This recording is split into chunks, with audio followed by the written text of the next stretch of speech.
Hello, कैसे हो बच्चों? आइए, आपका स्वागत है। सुप्रभात।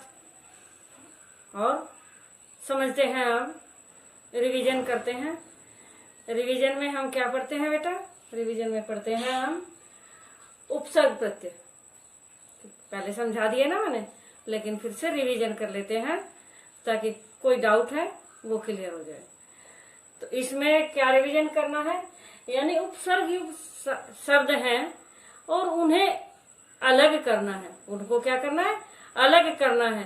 तो हमें कैसे पहचान होगी कि इसमें उपसर्ग भी है, इसका मूल शब्द क्या हो सकता है, इसका यानी इसमें है भी या नहीं भी, तो ये क्लियर करना है।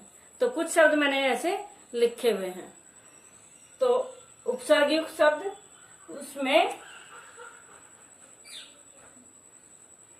उपसर्ग अलग करने हैं और मूल शब्द, क्योंकि मूल शब्दों में ही क्या लगते हैं? उपसर्ग लगते हैं। मूल शब्दों में ही उपसर्ग और प्रत्यय लगते हैं, तभी उपसर्ग युक्त शब्द कहा जाता है। तो मूल शब्द क्या होते हैं? जिन शब्दों का कोई ना कोई अर्थ होता है। मूल शब्द क्या होते हैं? जिनका कोई ना कोई अर्थ होता है, वो मूल शब्द होते हैं। यानी जो रूढ़ शब्द होते हैं, जो क्या होते हैं? रूढ़ शब्द होते हैं, जिनका नाम निर्धारित परंपरागत से चले आ रहे हैं, उनमें हम कोई चेंज नहीं कर सकते हैं। लेकिन कुछ उन परंपरागत शब्दों में कुछ उपसर्ग यानी कुछ शब्दांश जोड़ दिए जाते हैं। उपसर्ग क्या होते हैं? शब्दांश होते हैं। वे शब्दांश जोड़ दिए जाते हैं तो और नए शब्द बन जाते हैं। शब्दांश दो तरह के हैं। कौन कौन से? उपसर्ग और प्रत्यय। शब्दांश क्या है? जो पहले क्लियर हो गए थे। शब्दांश होते हैं दो, एक होते हैं उपसर्ग और एक होते हैं प्रत्यय। उपसर्ग मूल शब्द से पहले लगते हैं, पूर्व लगते हैं। जैसे असत्य, आकार, ये इधर वाले। और प्रत्यय जो मूल शब्द के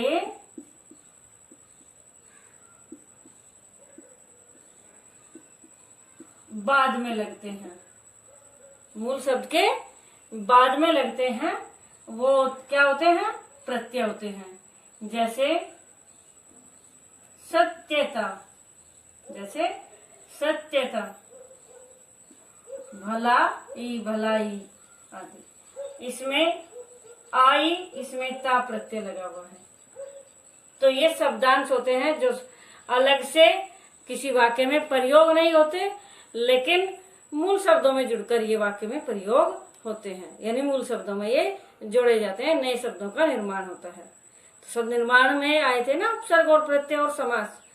तो इस तरह ये हमारे ये अलग अलग उपसर्ग और प्रत्यय दोनों ये होते हैं। प्रत्यय जो बाद में लगाए जाते हैं, उपसर्ग जो शुरुआत में लगाए जाते हैं, और इनको शब्दांश भी कहते हैं। शब्दांश दोनों हैं, और एक शुरुआत में लगते हैं, पूर्व में लगते हैं, उप यानी ऊपर लगते हैं, तो वे क्या हो जाते हैं? उपसर्ग। प्रत्यय पी, पीछे, तो वे प्रत्यय होते हैं। और ये हमेशा क्या होते हैं? जिन शब्दों का अपने आप में अर्थ तो होता है, लेकिन ये वाक्य में प्रयोग नहीं होते हैं, ऐसे शब्दांश उपसर्ग और प्रत्यय कहलाते हैं। अब यहाँ लिया हमने अभ्यास। अब अभ्यास में हम कैसे पता लगाएं कि इसमें क्या उपसर्ग है और क्या मूल शब्द है? तो हमने यह संधि सीखी थी, इसीलिए तो अब कोई उपसर्ग नहीं होता। अभ्य उपसर्ग नहीं होता। उपसर्ग है हमारा, क्योंकि ये थोड़े पढ़ने तो पढ़ते ही हैं। उपसर्ग हमारा इसमें अभी है। अभी उपसर्ग लगा तो यहाँ इसमें से हम मूल शब्द क्या है? यास। यास शब्द नहीं होता, ये है आस। आस यानी उम्मीद। तो अभी और आस पहले भी बताया था। अभी और आस यानी यहाँ ई की मात्रा ये हटा दी गई, ई और ये ए मिलकर हो गया क्या, क्या हो गया, यह हो जाता है। और जो ये मात्रा थी ये मात्रा यह नहीं। तो इस तरह यानी यन संधि का प्रयोग इसमें होता है। तो यहाँ हमें क्या सीखना था कि इनको अलग कैसे किया जाए। तो अभी, अभी और आस, तो ये उपसर्ग वे होते हैं, उपसर्ग उनको कहा जाता है। एक और इसकी विशेषता है, उपसर्ग उनको कहा जाता है जिन उपसर्गों से कई सारे शब्द बन जाते हैं, जिन एक उपसर्ग से कई सारे शब्द बन जाते हैं। अब जैसे अभी आस अभ्यास हो गया, जैसे अभिमान हो गया, अभी रुचि हो गया।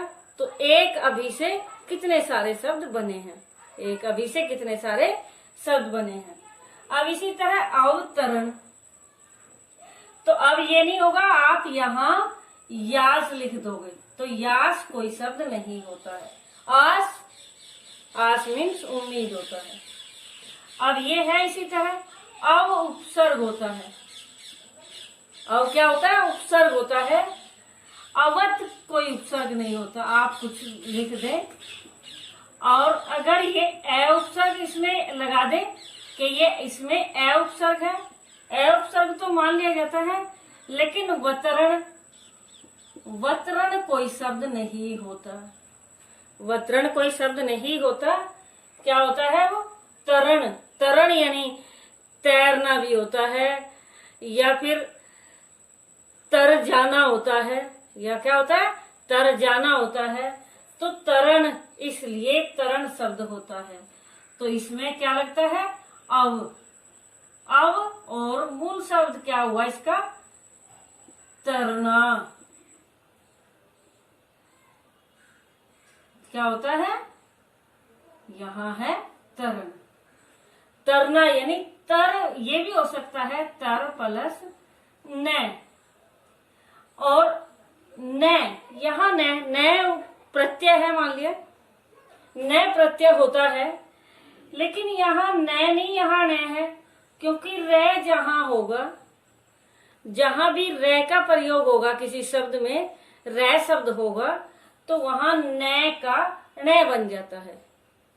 देखना कहीं भी परिणाम, परिमाण, परमाण, तो कहीं भी इस तरह जो होता है यानी रे के साथ ये न का प्रयोग न होकर न का प्रयोग होता है। तो अवतरण क्लियर हो गया। अब इससे आगे दूसरा शब्द क्या है, निसंदेह, निशंता, निश्चय, निर्वाह, निर्दोष। ये सब में एक ही उपसर्ग है, और वो उपसर्ग है ये वाला, वो उपसर्ग ये वाला है। अब एक चीज और समझनी होती है, एक चीज और देखो इसमें, ये जो यहाँ नी, यहाँ तो ये लिखा हुआ है, इधर तो आधा से, लेकिन जब ये से लास्ट में आएगा, यानी अब तो ये वाला शब्द है हमारा, तो ये लास्ट में आएगा, तो लास्ट में कभी भी आधा शब्द नहीं लिखा जाता है। जब लास्ट में होता है, अंतिम वर्ण होता है, जब अंतिम वर्ण होता है, तो तब ये आधा कोई भी वर्ण होता है, वर्ण यानी अक्षर होता है, तो वो कभी भी आधा नहीं लिखा जाता।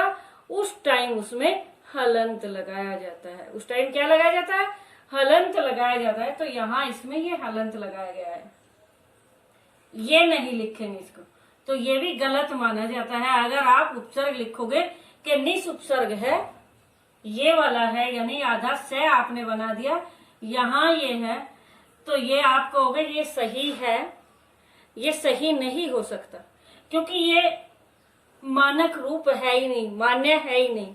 ये अगर बीच में आता है तो सही है, आधा से आधा में आता है, आधा तय आता है, लेकिन मैं तय और से आधा लास्ट में वर्ण अगर होगा तो वहां हलंत ही होगा।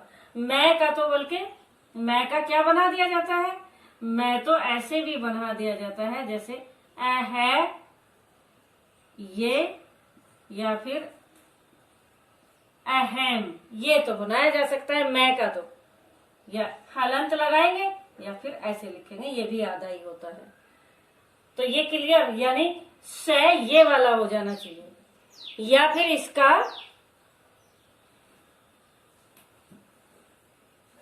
या ये तो हो ही गया, इससे अलग इसका क्या होगा, नि, तो निस, या फिर होता है ये निर भी हो सकता है, रे भी इसी तरह है, या फिर ये नी भी हो सकता है। ये तीनों एक ही उपसर्ग है, ये तीनों क्या है, एक ही तरह के उपसर्ग हैं, यानी इनमें से कोई सा भी आप लिख सकते हो तो वो मान्य होगा।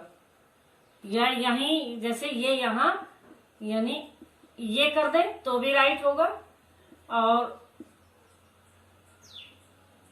ये कर दे तो भी ये राइट होगा।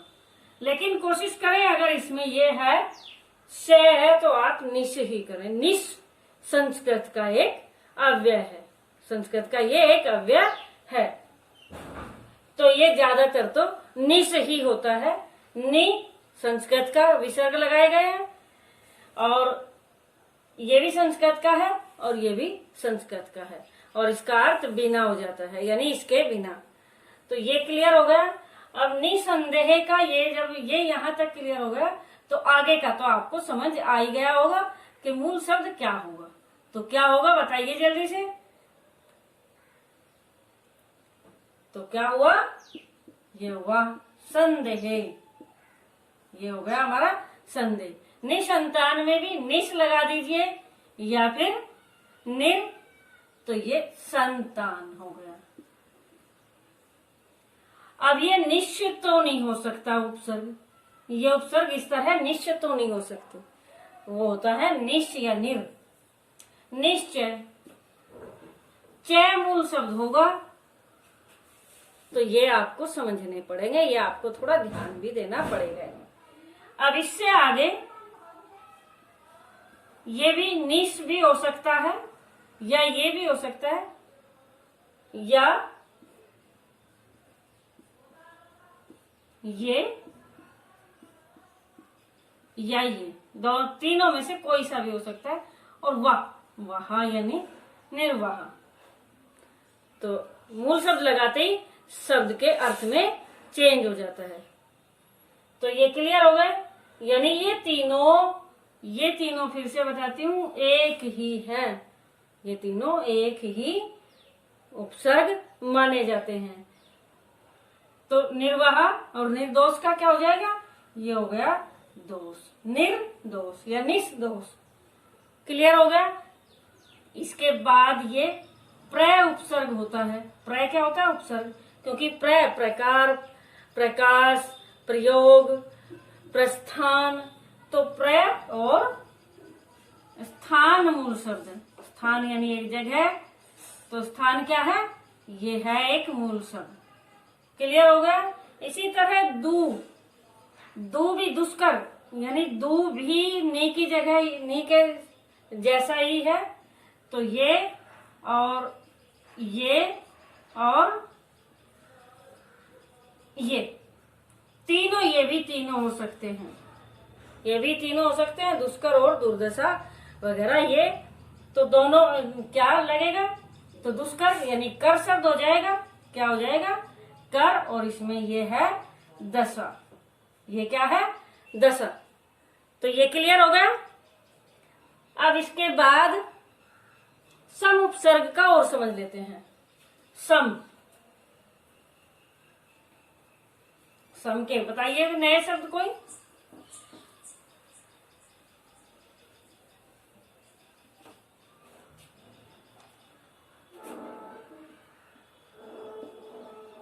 संसर्ग, सन्मार्ग, संयोग, संगति, सम्मान,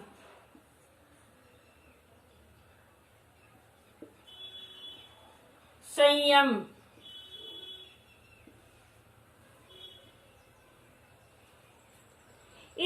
सब में कौन सा उपसर्ग लगा हुआ है? इन सब में सम उपसर्ग लगा हुआ है। सम उपसर्ग हम ऐसे ही लिखेंगे, ये सम उपसर्ग ये नहीं लिखेंगे, ये सम उपसर्ग ये नहीं होगा, ये सम उपसर्ग होगा। तो तब ये सम उपसर्ग है और इसका मूल शब्द इसका क्या होगा? ये है सर्ग। क्या है ये? सर्ग। इसमें यहां सन है लेकिन उपसर्ग है इसका सम। जब इसको जोड़ा गया तो ये सन्मार्ग हो गया। क्या हो गया? ये सन्मार्ग हो गया। तो ये मार्ग इसका मूल शब्द हुआ। मार्ग क्या हुआ? मूल शब्द हुआ इसका। संयोग में भी सम, संयोग बोला गया, ये यानी अनुस्वार बोला गया है, लेकिन योग और सम, संयोग, तो यहाँ भी न की आवाज आती है। संगति, यहाँ भी न की आवाज आती है अनुस्वार की, लेकिन ये भी सम गति। सम्मान ये तो क्लियर है ही, सम प्लस मान। संयम का सम प्लस यम, सम प्लस ये संयम। तो सम में यानी न भी, इधर न भी है तो भी सम होगा। और इसी तरह एक आध शब्द और बताती हूं मैं कोई। हाँ, तो जैसे संकल्प, तो क्या हो जाएगा? सम प्लस कल्प। संशय, सम प्लस शय, शय।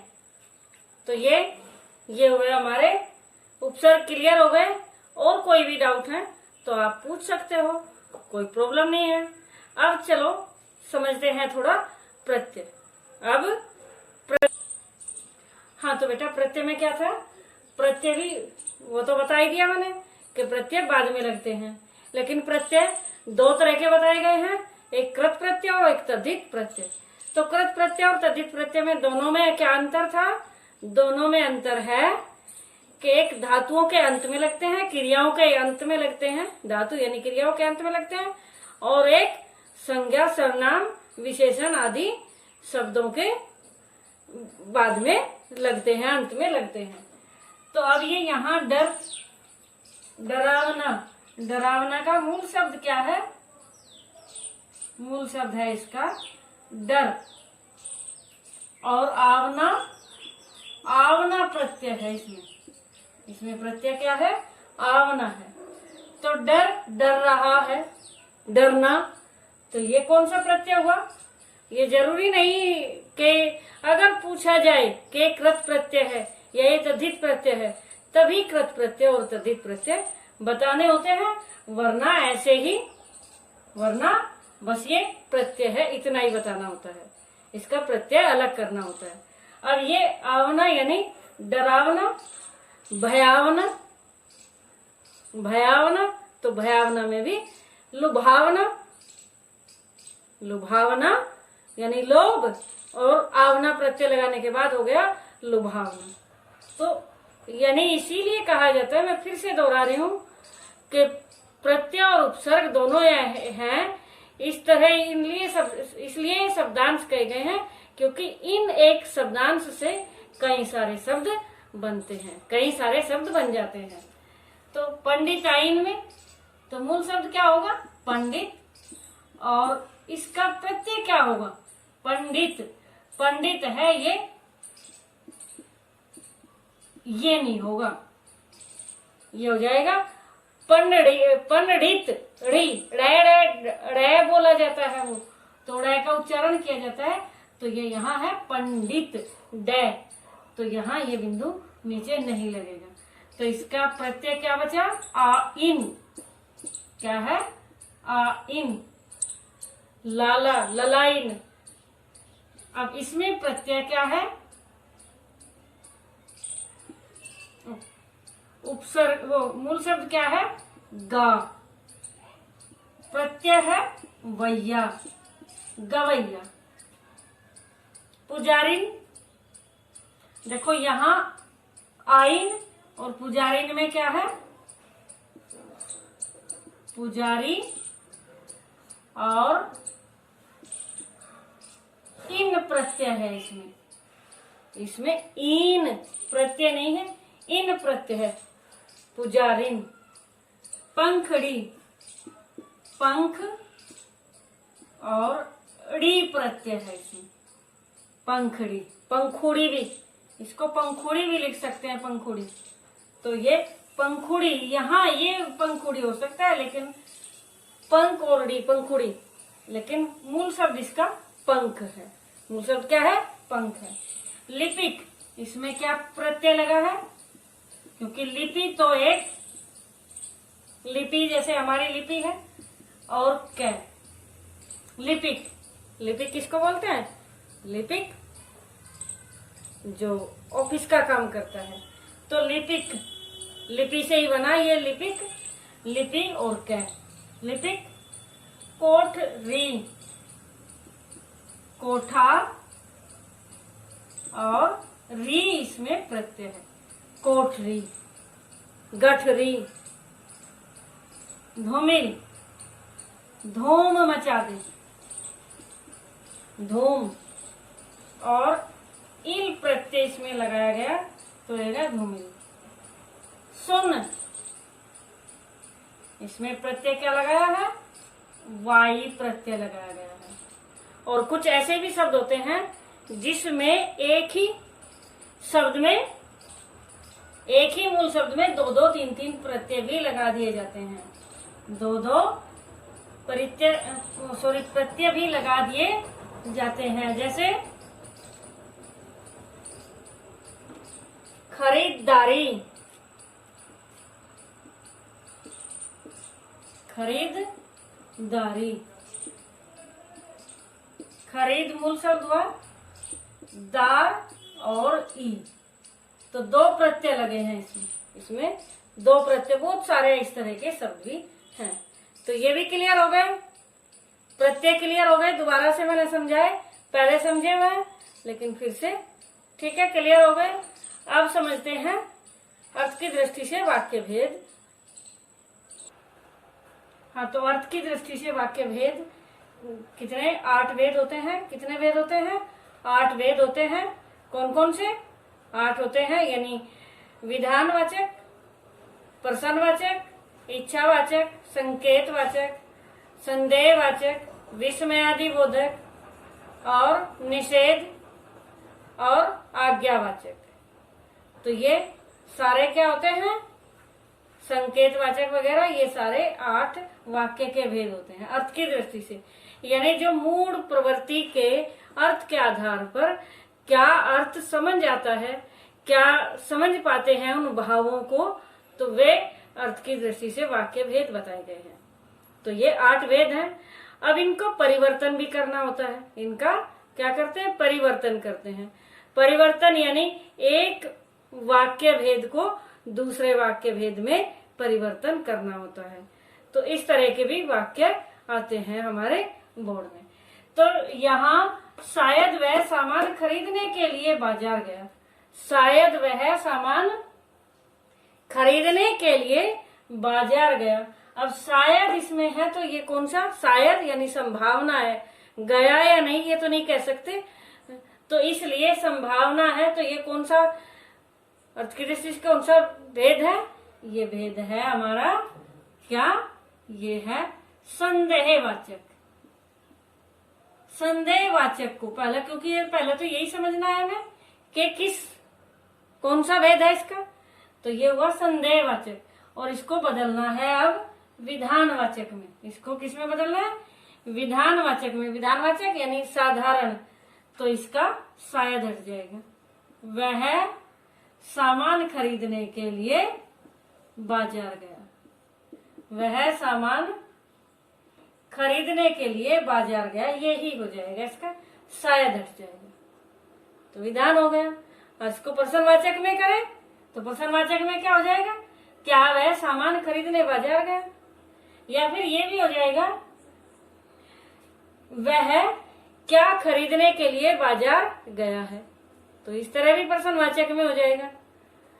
तो इस तरह यानी किसी में भी परिवर्तन किया जा सकता है। तुम परिश्रम करते तो पास हो जाते, तो कौन सा संकेतवाचक वाक्य है। संकेतवाचक वाक्य कौन सा होता है। संकेतवाचक वाक्य होता है जिसमें एक क्रिया दूसरी क्रिया पर निर्भर होती है। एक क्रिया दूसरी क्रिया पर निर्भर होती है और जिसमें शर्त आदि भी होती है। जिसमें क्या होता है, शर्त आदि होता है। तो इसको हमें चेंज करना है तो पहले तो हमें यही पहचान करनी है कि ये संकेतवाचक वाक्य है। तो संकेतवाचक को हमें किसमें चेंज करना है, आज्ञावाचक में चेंज करना है। तो आज्ञावाचक में कैसे करेंगे, आज्ञा यानी आज्ञा दी जाती है। तो तुम परिश्रम करो, तुम क्या हो जाएगा, परिश्रम करो। या फिर आपके यहाँ तुम और आप एक ही होता है, तो इस तरह भी हो सकता है ये, तुम परिश्रम करो तो पास हो जाओगे। तो पास हो जाओगे, एक तो ये हो गया।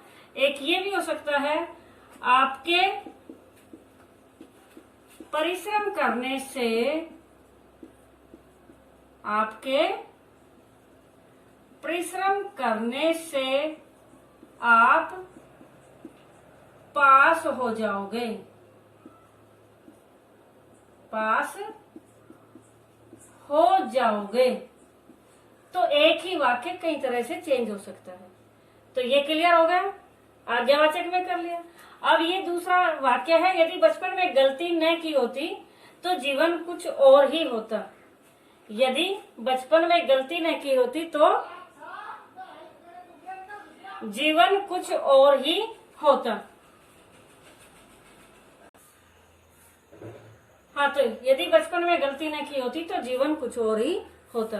तो इसको विधानवाचक में क्या करेंगे, इसका करेंगे विधानवाचक, यानी संकेतवाचक में है ये। और संकेतवाचक का विधानवाचक में कैसे करेंगे, विधानवाचक में होगा हमारा कि बचपन में, विधानवाचक कैसा होता है, जो साधारण वाक्य, बचपन में गलती न करने से जीवन कुछ और ही होता। जीवन, बचपन में अगर गलती नहीं करते तो जीवन कुछ और ही होता। जीवन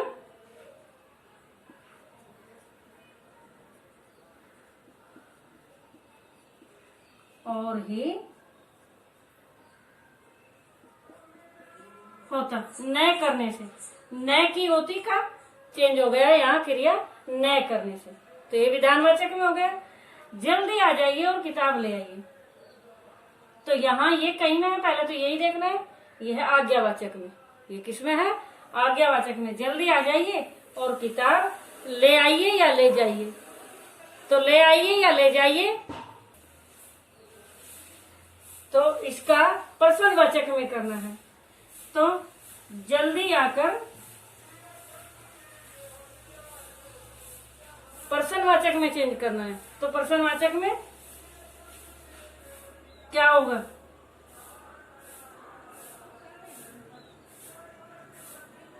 क्या जल्दी आकर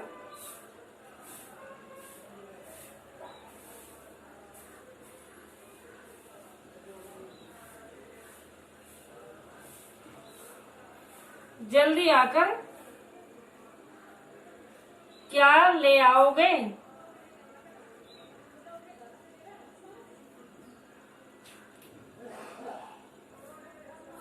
जल्दी आकर क्या ले आओगे। या फिर इसका ऐसे भी हो सकता है, प्रश्नवाचक में चेंज करेंगे। प्रश्नवाचक में चेंज क्या करेंगे कि जल्दी आकर, जल्दी आकर यानी क्या जल्दी आओगे, क्या जल्दी आओगे। इस तरह भी ये हो सकता है, क्या जल्दी आकर किताब ले जाओगे। क्या जल्दी आकर किताब ले आओगे? क्या जल्दी आकर किताब ले आओगे? तो ये इस तरह भी। ओके, समझ में आ गया हमें? तो इनका रिवीजन करें अच्छे से। ठीक है, ओके बेटा, धन्यवाद।